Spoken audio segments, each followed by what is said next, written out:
बिस्मिल्लाहिर्रहमानिर्रहीम। अस्सलाम वालेकुम नाज़रीन, आप यूट्यूब चैनल देख रहे हैं। मैं इमरान खान हूँ। पाकिस्तान तहरीक इंसाफ के अंदर जो मैंने आपसे थोड़े दिन पहले कहा कि कुछ इख्तलाफात पैदा हो रहे हैं, क्योंकि जो कुछ 4 और 5 तारीख को हुआ और जो कुछ इस्लामाबाद के डी चौक में हुआ और उसके बाद जो कुछ अली अमीन गंडापुर साहब के साथ हुआ और उन्होंने जो कहानी उसके बाद बताई, उसमें कारकुनों में काफ़ी बददिली पैदा हुई है और तब से लेकर अब तक कारकुनान जो है वो अपनी क़यादत को शक की नज़र से देख रहे हैं। कोई किसी पर इल्ज़ाम लगा रहा है, कोई किसी पर इल्ज़ाम लगा रहा है और अब तक कोई चीज़ समझ नहीं आ रही। और इस सारी सिचुएशन को जो तक़वियत दे रहा है एक फैक्टर, वो ये है कि इमरान खान साहब को गायब कर दिया गया है। यानी इमरान खान साहब से कोई मुलाकात नहीं करने दी जा रही। उनकी सेहत के हवाले से तशवीशनाक खबरें आ रही हैं और वो खबरें उनकी पार्टी के अपने लोग दे रहे हैं। कुछ जर्नलिस्ट हैं वो भी इस बारे में बता रहे हैं कि उनके ऊपर काफ़ी सख्ती की गई है। अब इन सारी चीज़ों को आप जमा करें तो इमरान खान साहब ही एक वाहिद लिंक है जो कारकुनों को और लीडरशिप को वापस एक फोकस दे सकते हैं या उन्हें एक डायरेक्शन दे सकते हैं। लेकिन इमरान खान साहब से मुलाकात होने नहीं दी जा रही। अब पाकिस्तान तहरीक इंसाफ ने ऐसे में ये फैसला किया कि इमरान खान साहब ने कहा था कि मेरे अगले अहकामात तक आप जब डी चौक पे जाएंगे और एहतजाज करेंगे तो फिर एहतजाज जारी रहेगा। ये बात इंतज़ार हुसैन पंजूता साहब, जिनको जबरी तौर पे लापता कर दिया गया है, इंतज़ार हुसैन पंजूता साहब ने अपने लापता होने से एक दिन पहले जब मैं उनसे फ़ोन पे बात कर रहा था तो मेरी उनसे लगभग 1 घंटा के करीब बात हुई थी। तो मैंने उनसे ये भी पूछा, उन्होंने कहा जी मैं आखिरी आदमी हूँ इस पार्टी में जो इमरान खान साहब से मिला था और उन्होंने यही कहा था कि हर हाल में पहुँचना है। और मैंने वो वीलॉग में बताया भी था कि उन्होंने कहा था कि लाओ लश्कर लेकर पहुँचना है। तो लाओ लश्कर तो अली अमीन गंडापुर साहब का पीछे छूट गया और वो अकेले चले गए। फिर वो डी चौक नहीं पहुंच सके और वहां से वो चले गए खैबर पख्तूनख्वा हाउस। अब मेरा अली अमीन गंडापुर साहब से बहुत पुराना और बड़ा गहरा ताल्लुक है, लेकिन मैं कंप्रोमाइज़ तो नहीं कर सकता ना इस बात पे कि मैं इस वजह से कि मेरा एक आदमी से ताल्लुक है तो मैं वो ठीक वाली बात ना बताऊं। तो ठीक वाली बात यह है कि अली अमीन गंडापुर साहब उस दिन डी चौक गए नहीं थे, बल्कि वो डी चौक के बजाय चले गए थे केपी हाउस। किसी और जगह पर रुके खड़े रहे, पुलिस का मुकाबला भी किया। यानी गंडापुर को अगर आप 2 हिस्सों में डिवाइड करें तो एक जो गंडापुर टूल प्लाजा से पहले वाला गंडापुर था, जो इस्लामाबाद टूल प्लाजा से पहले वाला, वो बहुत जारहाना, वो बड़ा जिदोजहद करने वाला, बड़ी सख्त आजमाइशों से गुजरने वाला और बड़े ज़बरदस्त तरीके से अपने कारकुनों को लेकर उनके साथ खड़ा होकर खुद आंसू गैस की जो है उसका सामना करके और अपने कारकुनों का साथ देने वाला था, अपने लीडर के साथ देने वाला था। लेकिन जैसे ही इस्लामाबाद टूल प्लाजा क्रॉस हुआ तो अली अमीन गंडापुर ने अपने आप को अलग कर लिया अपने काफिले से और ज़्यादा से ज़्यादा 1 घंटा और लग जाता, क्योंकि अली अमीन गंडापुर साहब जिस वक्त खैबर पख्तूनख्वा हाउस पहुंचे, जब उनके ऊपर अटैक किया गया तो उस वक्त डी चौक में पाकिस्तान तहरीक इंसाफ के लोग पहुंचना शुरू हो चुके थे। यानी आधा घंटा 1 घंटा और लग जाता मैक्सिमम। तो 1 घंटा ताखीर से पहुंचना बेहतर था कि आप अपने काफिले से अलग हो जाते। अब हुआ यह है कि ये जो इख्तलाफात हैं ये पॉलिटिकल कमेटी के अंदर भी सामने आ गए हैं। पाकिस्तान तहरीक इंसाफ ने एक पॉलिटिकल कमेटी बनाई थी इमरान खान साहब की कॉन्सेंट से, और वो इसलिए बनाई गई थी ताकि जो अहम फैसले हैं वो पॉलिटिकल कमेटी में किए जाएं।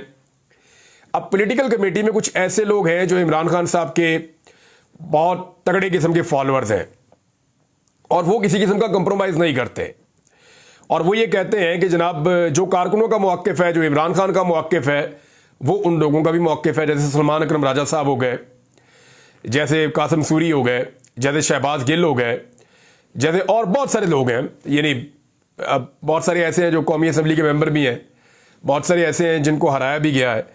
तो ये जो पॉलिटिकल कमेटी बनाई थी इसलिए बनाई गई थी ताकि जो अहम तरीन फैसले सब लोग मिलकर कर लें। लेकिन अब पता चल रहा है कि कोई एक एपेक्स कमेटी भी इसके ऊपर बना दी गई है जहाँ पर फैसले कर लिए जाते हैं खामोशी से, और उसके अंदर वो जो हार्ड लाइनर्स हैं पाकिस्तान तहरीक इंसाफ के, उनको उससे आउट कर दिया गया है। अब अली अमीन गंडापुर साहब ने एहतजाज की मुखालफत की है। जो पॉलिटिकल कमेटी की मीटिंग हुई उसमें कोई गर्मा गर्मी भी हुई और गंडापुर साहब ने एहतजाज की मुखालफत भी की, बैरिस्टर गौर साहब ने भी मुखालफत की, चंद और जो सीनियर हैं पाकिस्तान तहरीक इंसाफ के उन्होंने भी मुखालफत कर दी पॉलिटिकल कमेटी के अंदर कि जी ना करें, आप एहतजाज ना करें। तो ये तो होगी जनाब मुखालफत 15 तारीख वाले एहतजाज के हवाले से। तो यहां पाकिस्तान तहरीक इंसाफ की जो दीगर क़यादत है, जो हार्डलाइनर्स हैं, उन्होंने ये कहा कि ठीक है गंडापुर साहब आपके बड़े अच्छे ताल्लुकात हैं मोहसिन नकवी से, आपने उनकी बड़ी मदद भी की है हाल ही में, तो आप इमरान खान साहब से मुलाकात करवा दें वकीलों की और क़यादत की, तो ये एहतजाज मुअख्खर हो जाएगा। इमरान खान को डिसाइड करने दें तो उसके ऊपर फिर अभी तक कुछ भी नहीं हो सका और अली अमीन गंडापुर साहब भी उस पर कुछ नहीं कर सके। हाँ, उन्होंने ये ज़रूर कहा कि जी मैं यकीन दिलाता हूँ कि इमरान खान साहब की सेहत ठीक है, जो बातें हो रही हैं वो सारी गलत हैं। फिर उन्होंने कहा जी एहतजाज करने की कोई ज़रूरत नहीं है, इस वक्त शंघाई ताउन तंजीम का एक जो है कॉन्फ्रेंस हो रही है पाकिस्तान में, समिट हो रहा है, तो ये नहीं करना चाहिए। जबकि पार्टी ये कह रही है कि जी अगर समिट हो रहा है तो ये सिर्फ हमारे लिए तो नहीं हो रहा, ये तो पूरे पाकिस्तान के लिए हो रहा है। तो दूसरी तरफ हमारे लोगों को मारा जा रहा है, फैक्ट्रियां तोड़ी जा रही हैं, घर तोड़े जा रहे हैं, डेरे गिराए जा रहे हैं, कारकुनों के ऊपर तशद्दुद किया जा रहा है, लगातार गिरफ्तारियां की जा रही हैं और हज़ारों की तादाद में कारकुनों को दोबारा गिरफ्तार कर लिया गया है। तो ये सारी चीज़ें तो हुकूमत को भी रोकनी पड़ेंगी और वो आईनी तरमीम के लिए अंदर खाते वो हर कार्रवाई करते चले जा रहे हैं जिसको इमरान खान साहब रोकना चाहते हैं।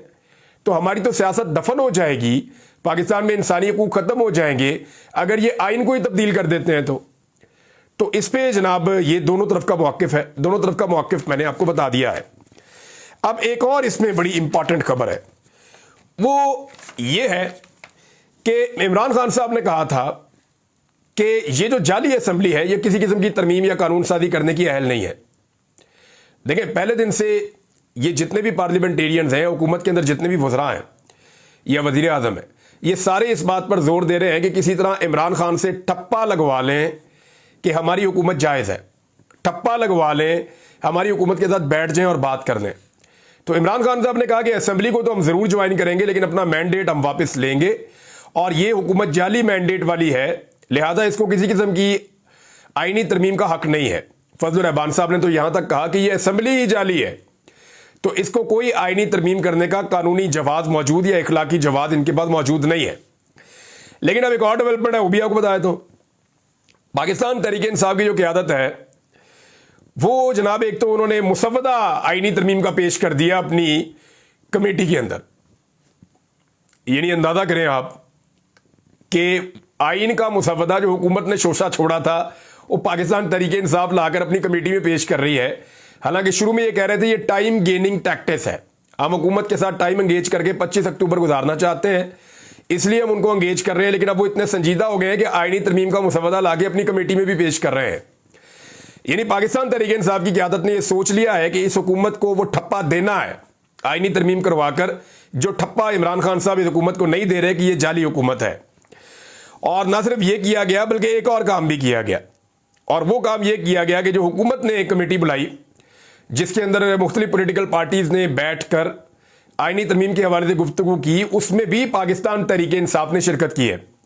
बल्कि वहां पाकिस्तान तहरीक इंसाफ ने बात की, जनाब हमारे कुछ कारकुन है वो गिरफ्तार हो गए, तो वजीर कानून ने वहां मना कर दिया बात करने से। उन्होंने कहा जी यहाँ पे आईनी तरमीम पे आप बात करें, वो फिर हम बाद में देखेंगे कि आपके कारकुनों का क्या और गिरफ्तारियों का क्या है। तो ये उन्होंने इसके ऊपर बात की। उन्होंने कहा जी यहाँ सियासत ना करें, यहाँ पे आईनी तरमीम के ऊपर हम बात कर रहे हैं।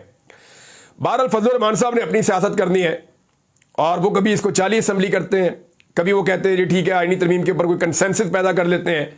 फिलहाल जो हुकूमत की आईनी तरमीम है वो इस तरह की है कि वो एक आईनी अदालत हर हाल में बनाना चाहते हैं। पीपल्स पार्टी भी आईनी अदालत हर हाल में बनाना चाहती है। अब आईनी अदालत बनाए बगैर ना हुकूमत का गुजारा है ना पीपल्स पार्टी का गुजारा है। क्यों? क्योंकि आईनी अदालत में सारे आईनी मामला जाएंगे। इलेक्शन में धांधली आईनी मामला है, कोई कानून साजी गलत हो रही है या तरमीम गलत हो रही है, आईनी मामला है, कोई चीज पाकिस्तान में गलत से दुरुस्त करनी है, आईनी मामला है, इलेक्शन ट्रिब्यूनल्स ठीक तरीके से काम नहीं कर रहे, आईनी मामला है। तो जितने भी आईनी हुकूक या आईनी मामलात हैं वो सारे के सारे आईनी अदालत में जाएंगे।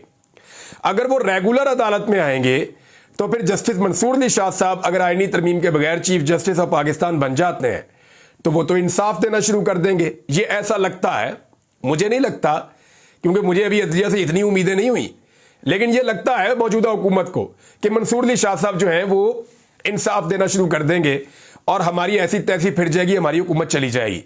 तो वो चाह रहे हैं कि मंसूर अली शाह साहब की जो सुप्रीम कोर्ट है उसके ऊपर एक और अदालत बना दी जाए और सारे इख्तियारात उस अदालत को देकर उसमें कादी फायद ईसा साहब को या उन जैसे जजेस को बिठा दिया जाए।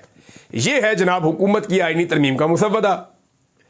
दूसरी जानिब पाकिस्तान तहरीक इंसाफ का या फजल रहमान साहब का कहना कि 200 मुकदमे हैं टोटल आईनी नौइयत के, उनके लिए एक नई अदालत बना के इतना बड़ा बजट जाया करने की क्या जरूरत है। काजी साहब तो ऐसे आदमी है कि 20 लाख रुपया बचाना चाहते हैं कि जनाब मैं एक डिनर नहीं लूंगा, 20 लाख रुपए जाया हो जाएंगे। लेकिन सेम टाइम पे वही काजी साहब जो है वो बार काउंसिल का डिनर ले रहे हैं जहां पे इससे ज्यादा पैसे लग जाएंगे। अब ये ऐसा क्यों कर रहे हैं? देखिए, बार काउंसिल के पास जो पैसा है वो उनका जाती तो नहीं है, वो भी तो 60 करोड़ रुपए सालाना की जो फंड देती है गवर्नमेंट, जो उसी के अंदर से है ना वो पैसा, वो भी तो सरकार का पैसा है। तो काजी साहब ये कहकर कि जनाब मैं पैसे बचा रहा हूं, यानी आपकी तवज्जो नहीं भटका सकते या बेवकूफ नहीं बना सकते। उसकी वजह है कि पैसे तो जो पाकिस्तान का अरबों रुपए का इलेक्शन आया हुआ काजी साहब, उसका आपको ख्याल नहीं आया। यानी पाकिस्तान के अंदर क्या कुछ ऐसा नहीं हुआ जिसका आपको ख्याल आना चाहिए था। यानी अरबों रुपया इलेक्शन के ऊपर जाया हो गया, हॉर्स ट्रेडिंग के ऊपर अरबों रुपया इस वक्त लग रहा है, आपकी आईनी तरमीम के लिए करोड़ों रुपया लग चुका है अब तक। तो हर वो चीज हुई है इस मुल्क में जिसमें करोड़ों अरबों जाया हुए और काजी साहब को फिक्र नहीं हुई। यहां 20 लाख की फिक्र है, तो एक्चुअली ये 20 लाख की फिक्र नहीं है। काजी साहब जानते हैं, एक तो वो जाना नहीं चाहते, दूसरा वो नहीं चाहते कि जाते जाते उन्हें शर्मिंदगी हो या उनको कोई आईना दिखा दे या कोई ऐसा मामला हो जाए, तो इससे वो बचना चाह रहे हैं। अब एक और खबर ये है, ये खबर दी है साकिब बशीर साहब ने। उन्होंने कहा कि जो बल्ले के निशान वाला जो मामला है ये काजी साहब के गले पड़ा हुआ है।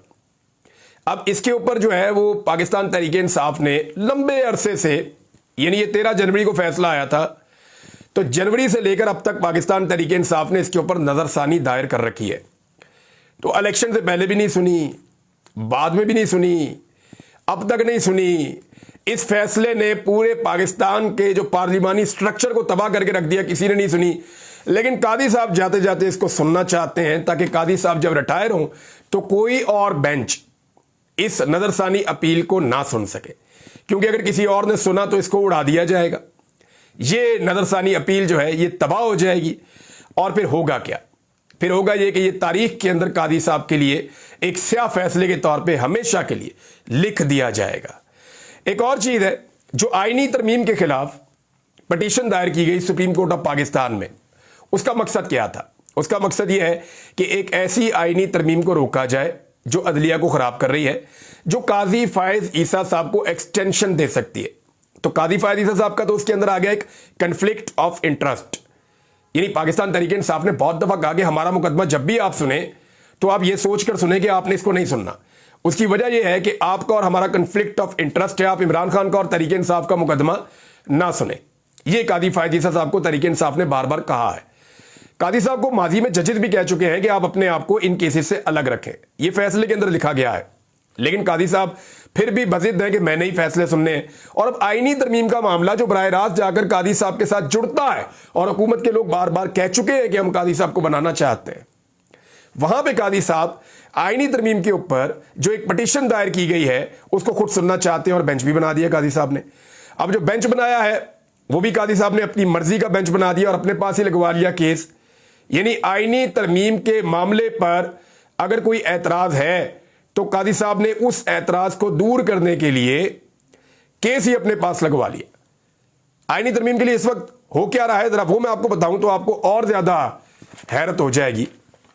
चौधरी एजाज साहब हैं, ये चौधरी इम्तियाज साहब के भाई हैं। इनके घर के अंदर मुलाजमीन को जिस नौयत का टॉर्चर किया गया, 3 डबल केबन डालों में लोग आए, घर के अंदर घुसे, तोड़फोड़ की और मुलाजमीन पर बदतरीन तशद्दुद किया।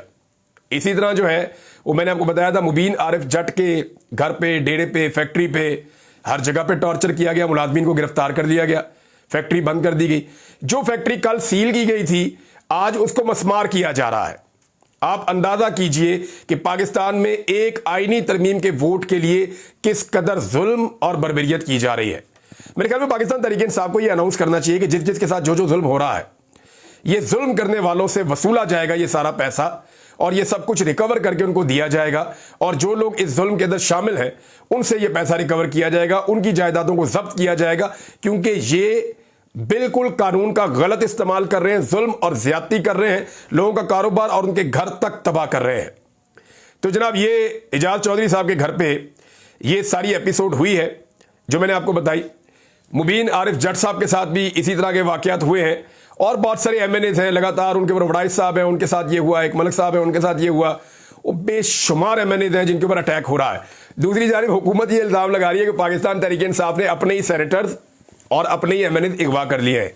तो मैं आपको बताता हूं हुआ क्या था। जब पिछली मरतबा ये आईनी तरमीम हो रही थी ना, तो पाकिस्तान तहरीक इंसाफ की तैयारी नहीं थी। तहरीक इंसाफ ने बगैर तैयारी के मैदान में उतरे तो पता चला कि उनके 7 बंदे तब तक कंप्रोमाइज हो चुके थे, उनको अगवा कर लिया गया था। तो तहरीक इंसाफ ने फजलुर रहमान साहब को मनाया और कुछ ना कुछ करके वो बच गए। 2-3 वोटों से बचे थे पिछली मरतबा। अच्छा, उसके बाद हुआ यह कि फौरी तौर पे पाकिस्तान तहरीक इंसाफ के एमएनएज जैसे ही मंजरे आम पे आए, तहरीक इंसाफ ने अपने एमएनएज के लिए एडवाइजरी जारी की कि आप पब्लिक मुकामात पे नहीं जाएंगे, आप अपने घरों में नहीं जाएंगे, अपने आप को महफूज करें।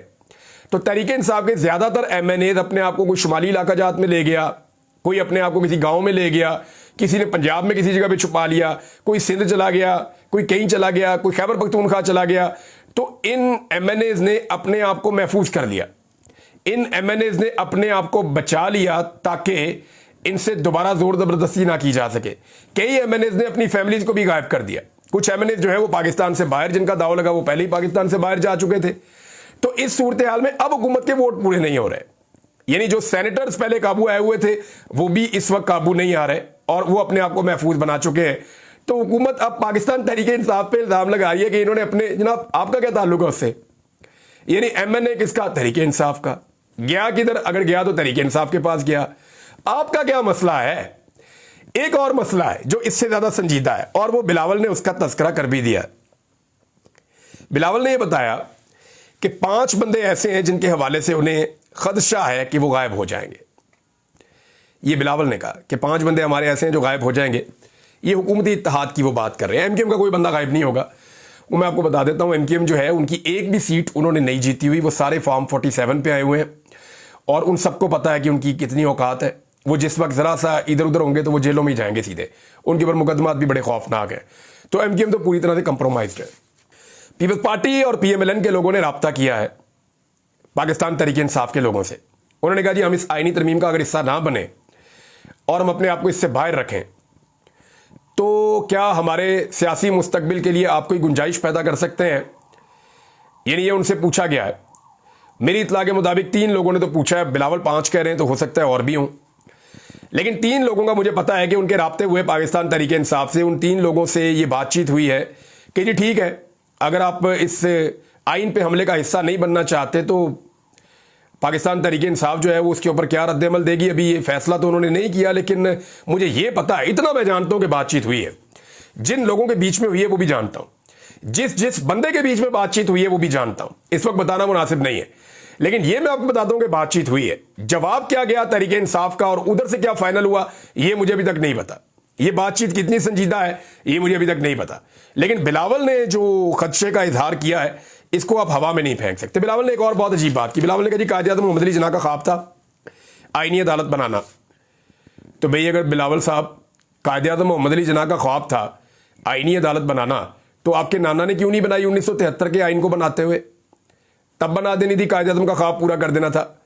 ये एक्चुअली वो ख्वाब है बिलावल साहब जो आपने एस्टेब्लिशमेंट की गोद में गहरी नींद सोते हुए देखा, और इसलिए देखा कि अगर आप नींद से जागे तो आपकी हुकूमत नहीं बचेगी, इसलिए आपको ये ख्वाब दिखाया गया है और आप इसे पूरा करना चाहते हैं। क्या कायद-ए-आज़म के ख्वाब की तकमील ऐसे होगी कि औरतों को बच्चों को उठा लो? क्या ऐसे होगी कि लोगों को मारो कुटो जलील करो अगवा करो?